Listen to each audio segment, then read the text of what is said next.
So I'm joined by Rob. Thank you very much for agreeing to do this. It's been, we first met back in 23rd of September 2021. Today's date is the 12th of September 2022. So I've just taken a look and we had the initial 30-minute call and then 5 sessions over the space of that year.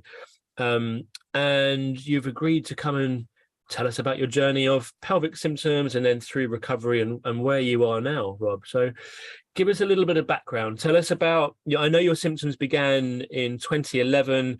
I'm pretty sure you weren't here in the UK and you were getting changes to urine symptoms and there was increased white blood cell count happening at the same time as well. Yeah, correct. Yeah, that's right. So yeah, so it all started about 11 years ago now. Back in 2011, I was living overseas in the Far East. I'm sure it'll be a familiar story to many of your subscribers.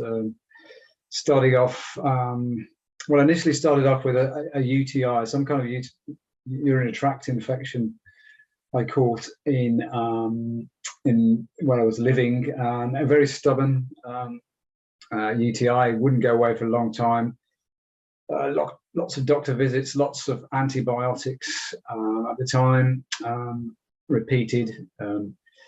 It gradually improved over time, this did, and eventually it kind of went into the background. I didn't kind of notice it. And then I started to get some other symptoms, urination frequency, and also a pain in the perineum, which started to come and go, and it just started to bother me more and more over a few weeks and then months, and to the point where I just couldn't kind of take it anymore. And I went to see a urologist over in Malaysia where I was living, and he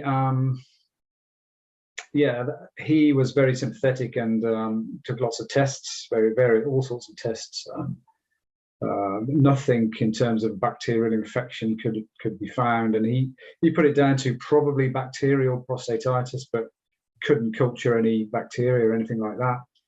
But he said it's not the reason. Sometimes you can't culture these things. They're so fastidious, you just can't get in there. What we'll do is give you some stronger antibiotics. And so I started on this familiar path of more antibiotics. I had a couple of prostate massages as well to try and release fluid and so forth. But the symptoms just kept coming back, and it was just getting worse, and it began to override my mental health in a way. I was becoming more introvert, more kind of socially. I didn't want to go out because I know I'd be in pain, and I couldn't manage that pain very well. And I was getting frustrated, thinking, well, why isn't there something that I've been to the doctors before, and I've always come away with something, and it's made me better. On this occasion, I wasn't getting the same response, and I just kind of couldn't get my head around why there wasn't something simple to catch, find the right medical procedure for it, and then we could move on. But it just wasn't happening, and it was getting worse. So I had the physical symptoms, and then I started having kind of this kind of social symptoms where I just didn't want to go out with the wife or go out and be social or do anything. And then it just kept coming and going. I decided to leave the Far East and come back to the UK, find a job here, which I did. So that was probably 2012, and still in this, with a hope that, Western medication, I thought that would be the solution to the problem. Someone would find it out over here, and we get to the bottom of it, I can carry on with my life. That clearly was not the case. Similar kind of problem over here in terms of urologists, even to the point where I contemplated maybe going to have some kind of prostate surgery. They wouldn't do it in the UK. Maybe I'd go overseas and get it done. It's that point of desperation. Yeah. 2013, 2014. And that was carrying on for years, actually. I must have I don't know how many doses of antibiotics, but I just couldn't get out of this rut of flare-ups, calming down for a couple of weeks, flaring up again, calming down for a few weeks. So the symptoms were generally more pain in the perineum, frequency of urination, getting up 5 or 6 times in the night regularly. So that was kind of how it all kind of started, and there was no kind of resolution to it, and I was getting quite desperate, and I saw various other people, and in sort of the late 2017, 2018, I started to get a bit better hang of it in terms of mentally. I was kind of over the denial phase. I said, look, I've got to live with this somehow. I've got to try and make the most of it. And I did all the online kind of self-diagnosis things, that's not a great idea, really. It's not.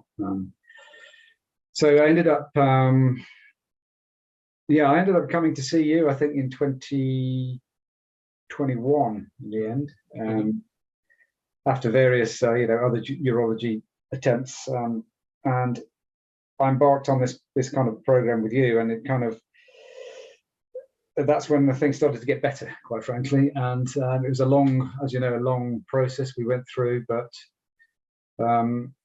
eventually we've got to where I am today, which I suppose we'll probably talk about in a minute. But in terms of background, it's been a long road. It's been a very long road, and but I've kind of got here in the end. So that's the main thing. Yeah, thank you so much, Rob. And you're absolutely right. There is the symptoms that have an impact on us. Then there is how it makes us feel, the limitations it puts on our life, the uncertainty of this. How do I explain this to people? And all of a sudden, this thing has wrapped itself around us as individuals, and it ends up defining us as well, taking away the essence of who we essentially are. I remember the first call that we had, the first half an hour call that we had,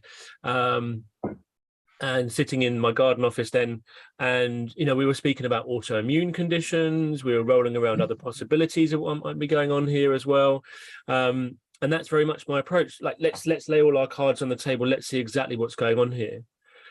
So we actually, last summer, there was still some uncertainty. I'd just gone back up to London, so we did our first couple of sessions via Zoom. And we started to lay out the plan of what your recovery was going to look like as well. And it's very natural. It's very, very natural. And I recall the conversation of uncertainty, of not necessarily buying into the approach, and just like you're a little bit skeptical. And everyone, you've had it for such a large portion of your life. You were, in your early 40s when you had that condition initially come on. So to have a huge component of your life with that uncertainty and not knowing, every patient I've taken through the process, the longer their symptoms going on, then the more skepticism there's likely to be, and fully and rightly understandable as well.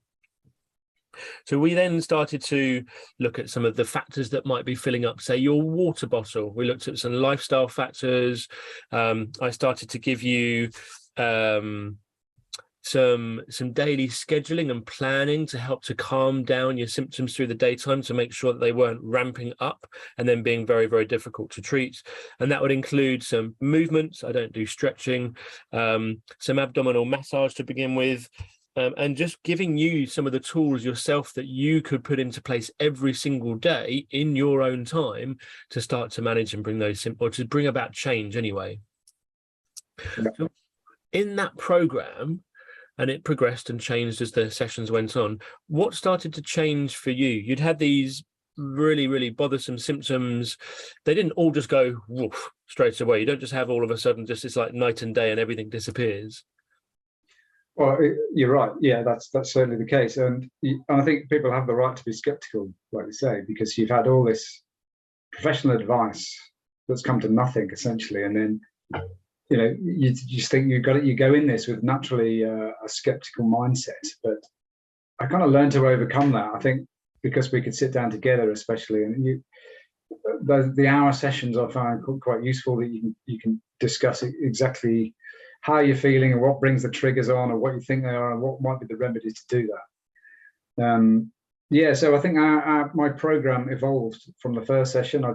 Some things to be honest, I didn't get on with or didn't feel it was making an improvement, and those were tweaked over the time. For me, the massaging, the belly rub, that kind of thing was very useful. The other ones I didn't find so useful, and eventually got into a routine which I still do every day now. In terms of the exercise, it's not really exercise, it's more the hula hoop type things. I combine that with what I do for I've got a bad back as well, so I combine that with the exercises I do to remedy that as well. So yeah, it was it took a while to get into the right routine and to get the right thing for me, but it's worked. It's come on and worked. So. Yeah, good. Thank you, Rob. And it's a to and fro, isn't it? You know, to begin with, I make some recommendations and suggestions. You put them into practice. We then figure out actually what is working, what's realistic, achievable, and then at every session that's then tweaked and adapted and either upgraded or modified accordingly to how your symptoms were responding as well. Yeah.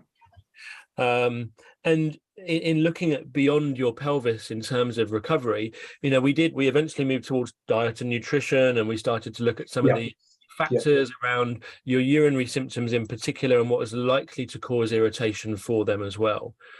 I remember discussing giving you permission to go and start being a little bit more active, just like starting to take a better balance in not working overly hard, having some downtime, having some Rob time in there as well, to make sure that the water bottle is not filling up all the time.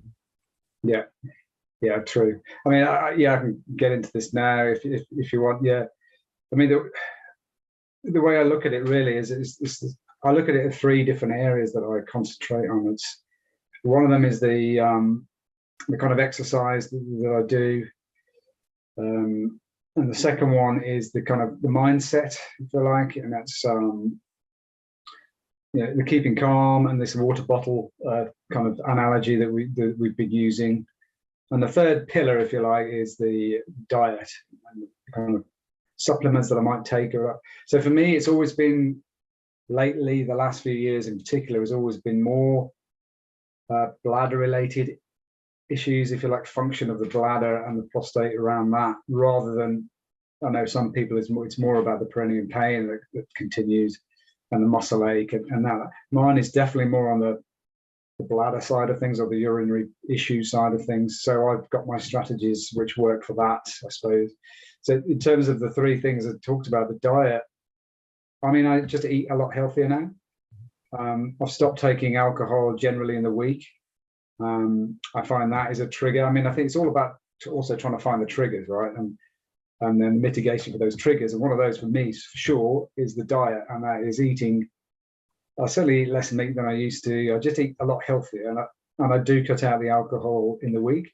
I still drink in the weekends, but as we discussed at various lengths, I don't drink pint after pint or anything like that, because obviously I'm just going to be up all night. I'm a man in my 50s now anyway, so these things are likely to start to creep on me anyway. So diet is a big thing. I take supplements. I take just a few. I take the vitamin C every day, and I take the tea that you recommended I take, and that's actually worked pretty well. I don't drink caffeine at all now, and to be honest, for the first 2 weeks I got a constant headache and I just couldn't get rid of it, but it just goes right. And then I mean, if there is no caffeine-free coffee around and I want a hot drink, I will take one, but generally I just don't drink caffeine at all. Then the mindset side of things, it's more about keeping calm and taking a deep breath. And if I do ever feel like the symptoms are coming on, which they haven't done in several months, I embrace it, to be honest, and just say, I know what's going to happen. If it does come up, then I'll just stick to the routine. And I know it's going to go away, and you know what, it does. And these, over that course of the year I've been seeing you, those flare-ups, if you like, have been getting less and less frequency. And I'd advise anyone not to look on the kind of week or even month timescale. Look on the 6-month timescale, or maybe 3 months or 9 months, because you're not going to see that incremental progress in a short period of time. And the exercise, well, I've just said the exercises, well, I just combine that with what I do for my back. So I think there's those 3 areas, the exercise, the mindset thing, and the diet thing. For me, that's the combination that's kind of worked. Yeah, fantastic. Yep. And it's about finding something that works for you and based upon your symptoms and your symptom reaction. It's not just, look, here's something I give to everyone, do this exercise. Yeah, there's no silver bullet. And as I say, it was that I couldn't believe that there's no pill here that helps me 10 years ago or 6 years ago. So, and you're trying to find it all the time, and it's just pointless, because you're not, you're not going to find it. And it took me a while to get that into my head, a long time, because I just couldn't believe that there wasn't something wrong that I could have a pill for to get rid of it. That's, you know, and I've heard those stories before, and it's hard to get your head around it when you've got these symptoms, because they're so physically real. Yeah, so that's I'd advise people just don't look for that magic bullet, because it's probably not there. It is tough, isn't it? You know, Western medicine is supposed to be the best in the world, and we're supposed to have more advanced research and treatments than ever. But complex conditions like this, they're not. Yeah, exactly. Yeah. It's incredibly rare that there will be a one-stop tablet to get rid of all of this. Yeah. At the start of this year, so at the start of 2022, we got to meet each other for the first time. You came to London, and we had excuse me, we got to time actually face to face in real time, not pixelated. And you had a good start to the year. There was a bit of a bumpy road in kind of February, March time, where symptoms did come back, and of course that leads to all kinds of uncertainty. But you modified and switched things around then again. And tell us how life looks now for you. You mentioned that it was limiting for you, Rob. You mentioned there were things that you would just avoid. So what's changed for you this year in that sense? Symptoms are, you know, as you said, they haven't been present there for months and months and months now. So how does that then reflect on you and what your life looks like now? Well, because of that, I'm kind of sleeping, for one thing. You know, I do get up probably once a night, maybe, but it's not like it used to be. So, you know, generally you feel obviously a lot healthier because you're sleeping better. But I think, and that's probably a combination of things that make you feel better. Also, because I'm not in pain, you mentally, your social life is suddenly, actually, I will go out tonight, or, oh no, let's go and do that thing that I didn't really want to do before, because I thought, well, if I have a flare up, then, you know, it's all going to be shit, quite frankly.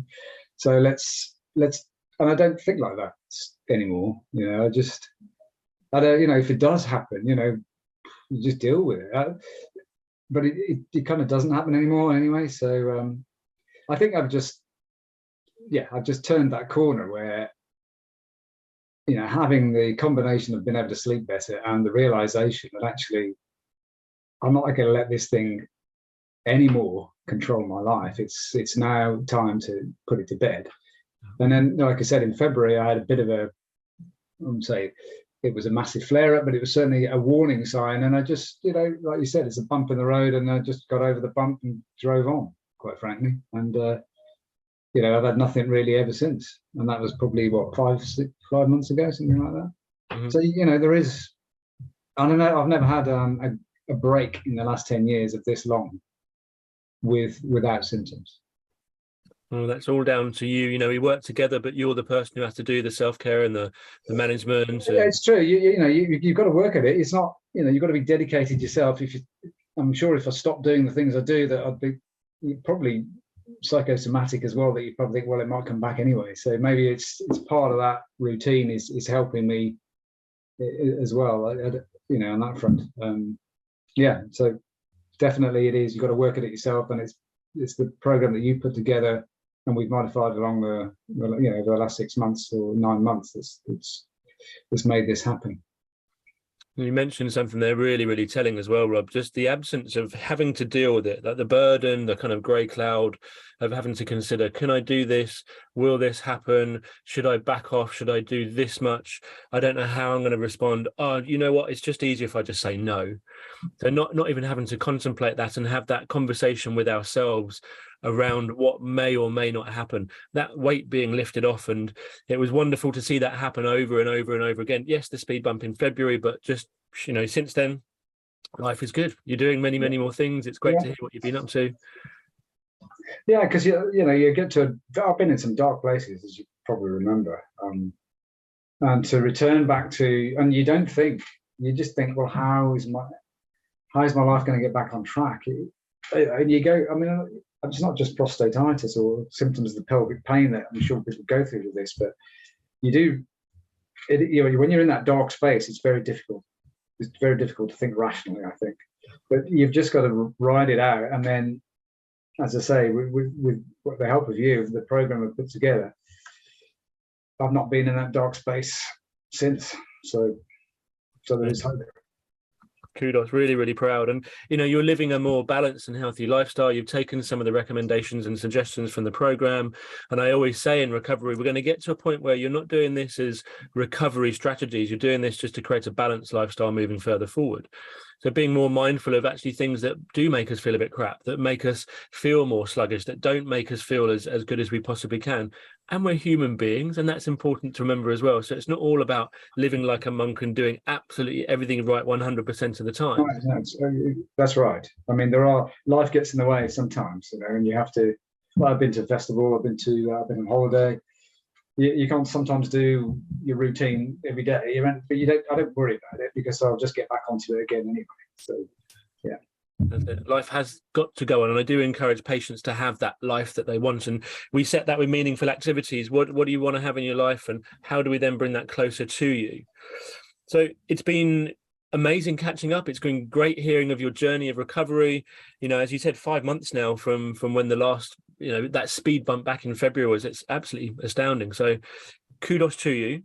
Yeah. Is there any advice you might give to someone else out there who's watching the video, who maybe went through, or sorry, is going through what you went through, some of the uncertainty, some of the, you know, being lost, you know, some of the suffering that you both went through?